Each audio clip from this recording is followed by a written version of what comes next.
Welcome to the Etihad Cargo Connections with 10 Furlongs magazine. I'm your host today, Aurelien Dermia.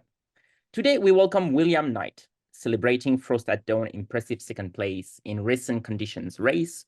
Knight will discuss with us the horse expectations, strength, and Dubai aspirations, emphasizing adaptation to the unique racing environment. We will focus on his target races and long-term goals, while also sharing insights on meeting owners Mr. Abdullah Al-Mansouri and Mr. Abdullah Said Al-Nabouda.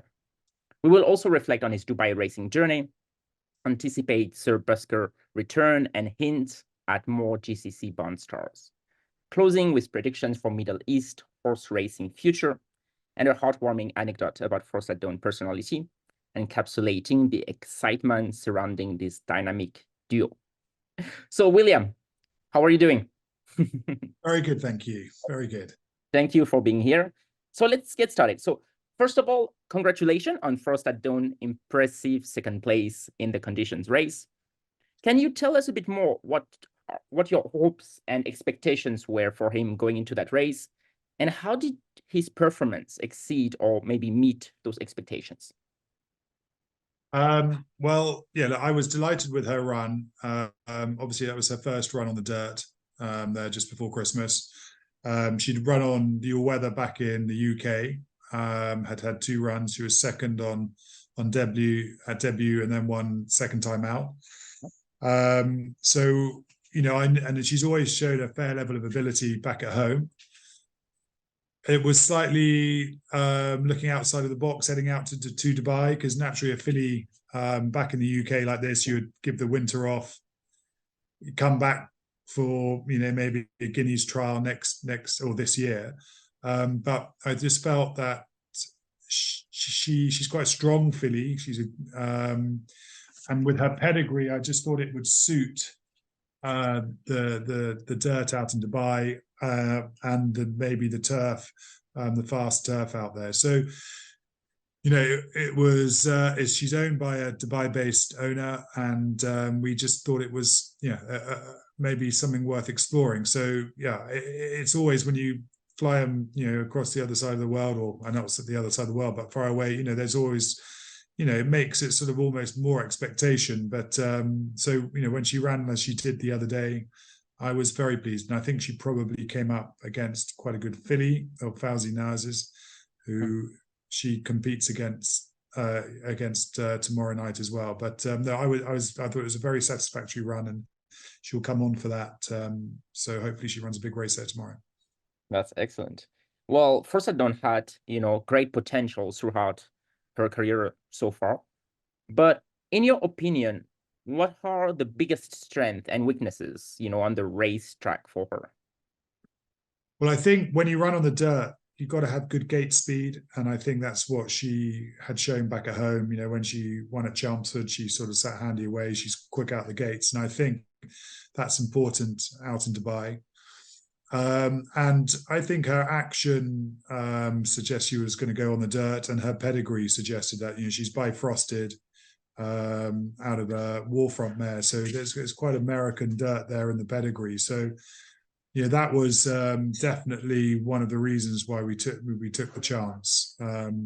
So yeah, so I think that's, you know, I felt that's the reasons really. And the fact when you travel a horse abroad, you need to have a horse with a good mind, something which, you know, a good doer. She you know, she likes her food, and you know, she's trained very well out there actually. What do you think would be needed for improvement? So we talked a bit about centers. So yeah, well, I think firstly she's had the experience on the dirt. She's training on it every day. So before her first run out there, she'd only been on it for about a week, but she's training on that dirt track every day. And I think probably fitness-wise, she'd have come on for that run also. And you know, the sun on her back, she seems to be thriving out there. So I think those reasons alone will hopefully see some improvement, which you'll need to find to take on the you know, the I think it's Mahama Gold horse, the horse, which, you know, she needs to find that improvement to try and beat her. Fair enough. Let's talk a little bit about Dubai itself. How are you working to further, develop um, the horses during the season? Sorry, say that again. How are you working to maybe develop further during the season in Dubai? What, the filly? How am I going to develop her? Sure. Well, I just think, look, naturally as they grow older, she's only a 3-year-old now, so she's maturing all the time. She's a big filly, so she's got to mature into that frame. So I think for all the time she's maturing. But I think our routine, you keep them into a rookie. She's in a nice routine out there. Uh, my member of staff who's out there with her is doing a good job with her. So I just think through just her natural training and growing up and maturity, that's where her development will come. Okay, great. So you mentioned a few things already regarding, the differences between Dubai and the UK. Obviously, Dubai has very different racing environment compared to the UK. How is Frost at Dawn acclimatizing to, a new climate, maybe training facilities, maybe different racing surfaces? You mentioned already a few of this, but Yeah, well, back in the UK, she trains on predominantly on a hill, on Warren Hill in Newmarket. So she's had to adapt to training on a flat surface. So her daily exercise, the pace you go, how far you go, that has slightly had to change because you've got to adapt to your facilities. Obviously, it's a lot warmer out in Dubai compared to the UK, but I think that only has helped in her favor because I think I think it's easier to take them out there and get the sun on their backs. And I think they flourished, and then to do it the other way around, coming from a hot climate to a cold climate, because that can then knock them back, especially a filly. But I've had horses running in Dubai for I've been for a good while now, the last sort of 15, 16 years probably. So, I sort of feel that I know the sort of the program, the best way to sort of the filly's gone out there fit. So it's sort of really about maintaining fitness, how they adapt to a different surrounding. There's a good team of international horses in the international barn out there. The facilities are very good. So they all help each other out a bit. She's got horses she can go out and exercise with, so it just keeps it a normal routine. Our feed is all shipped out there, so she's on exactly the same feed as what she would be on at home. So there's no change there. So you try and keep all those sort of things as constant as you can. okay. But the facilities out there are very good, and I think the surface they train on every day, is a good surface. So yeah, I think it's a relatively straightforward system, really. Okay, great. With the rest of the Dubai season ahead, what are your target races for Frost at Dawn? Well, she obviously runs tomorrow night in a mile conditions race, Okay. fillies race on the dirt. That's as I said, over 8 furlongs. So after that, it sort of slightly depends on how she runs tomorrow night. There's no more mile dirt races coming up because this is almost like what there used to be the UAE Guineas on the dirt, but it's now a conditions race. There is the Oaks, which is stepping her up to 1.25 miles, which I'm not on the dirt, but I'm not convinced that is the right way to go about it. She's got plenty of speed. So we might look at the turf next after this dirt race tomorrow night. There is a conditions race in 2 weeks' time over 7 furlongs on the turf for fillies only. And then there's a 4-week lead then after that into the UAE Guineas on the turf over a mile, which is probably the target I think we'll aim for. Fair enough. And then that might be her last run in Dubai, and she potentially, depending on how she does, comes home, and we potentially can look at a English Guineas back here. But she has to go and be, winning these races or be at least very, very competitive in them to warrant thinking about those for the races. That was going to be my next question. What about after Dubai? What are the long-term goals for her? For example, do you have any specific ambitions you hope to achieve with her in the coming years? Well, I've actually looked at, there's a bit of an American program for her as well, on the dirt. Okay. And it's whether we decide to stick to the dirt or we switch to the turf, really. She's done 2 nice pieces of work out in Dubai on the turf, and she seems to act really well on that surface, on the turf track there. So it does give us options. So I sort of think we'll really, so there, as I say, there's options at home in England, but there are also options, potentially over in America. So we've got to sort of evaluate it after this race. I will speak to the owner and the jockeys, and we'll sort of make a plan after that, I'd have thought. That sounds good. I'd like to talk to you about the owners now. So how did you meet Mr. Abdullah Al Mansouri and Mr. Abdullah Said Al Nadbuda?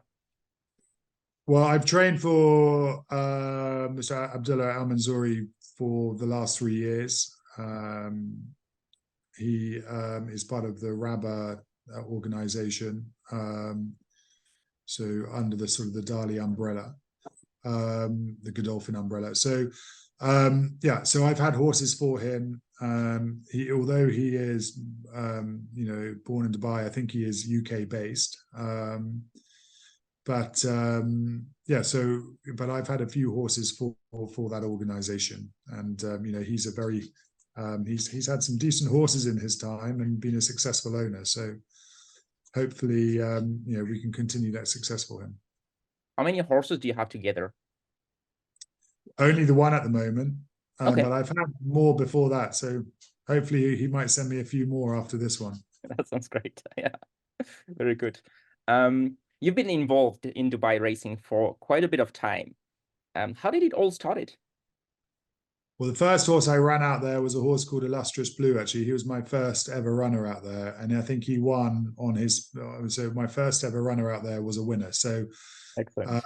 that was sort of ignited the fire, so to speak. And you always go back and try and do it again. Look, it's a fantastic experience for the owners. Having a horse running out there and and being trained out there in the amazing facilities they provide.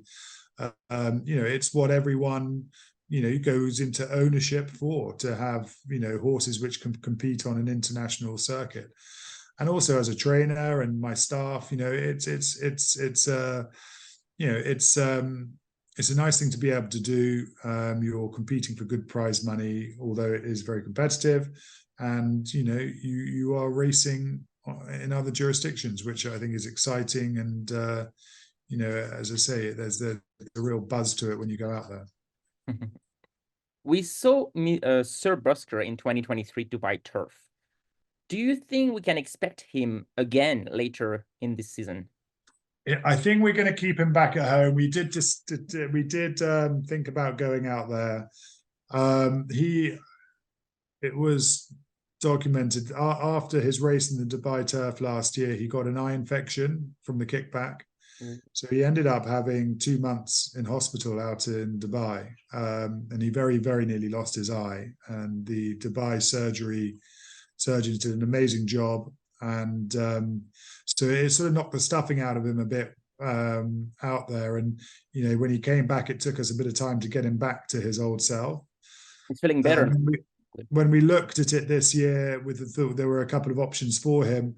The owners and myself sort of made the decision that, look, it was a bit of a disaster for him out there. Like, he went to Saudi and then went to Dubai, and it didn't really work out. So we've sort of kept him here for the time being. He's going to run in the Winter Derby trial next week, and then runs in the Winter Derby back here. And we can always, if he was to go and run a big race out there, it is something we could always consider. Lord North is having a similar target, but I think I say it's probably unlikely, more than likely, he'll head out there this year. Okay, fair enough. Are there any more GCC Bond stars we should maybe keep an eye for? Are there any more stars in the yard? Yes.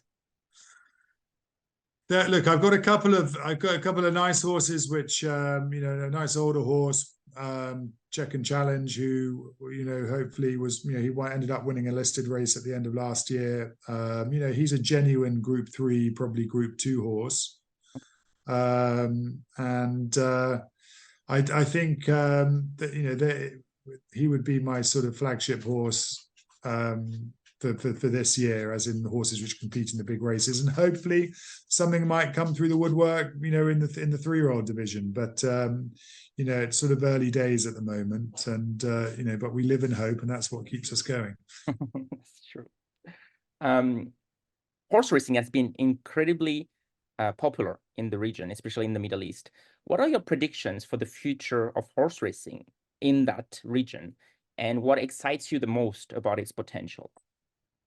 Yeah, well, I think yes, it's not obviously just Dubai. It's Qatar, it's Bahrain, it's Saudi Arabia. They are becoming major players in the in the industry, and obviously then you go over to Hong Kong, Australia. It's such an international sport, but the Middle East, I think, are they have been big supporters of UK racing for a long time.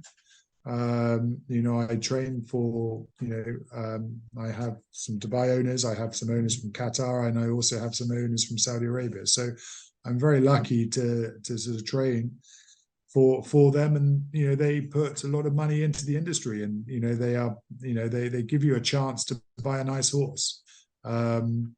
So yeah, they are very important, and I think they're only going to become over the years they're going to become more and more important. And I think the racing out there is becoming bigger. You see race courses being built in Saudi Arabia. They've got the Bahrain Carnival on at the moment, which seems to attract quite a lot of international horses. The big race in Qatar is coming up in the middle of February. So, I think it's they are a very important part of the whole racing industry. Would you think the young generation, especially in the Middle East, is very interested, let's say, in horse racing, maybe more than in the UK or in the US or Australia? Yeah, I think you're probably right. We need to try and get more young people interested in the sport in the UK.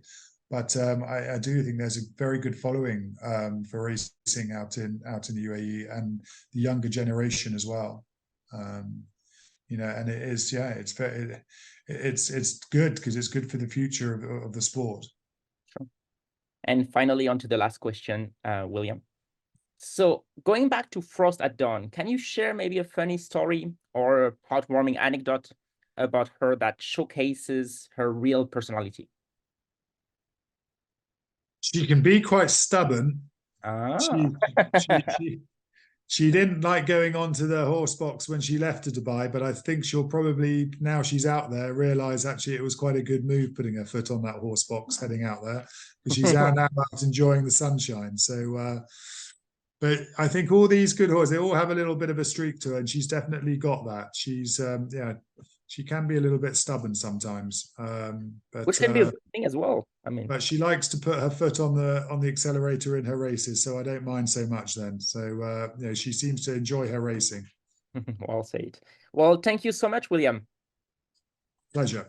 I really appreciate it. All right, thank you. Have a nice flight. I think you're flying out later today, yeah, right? Tonight. Yeah, I'm flying out tonight. Okay. Yeah. Hope you get your flight. Thank you. Bye. All right, see you later.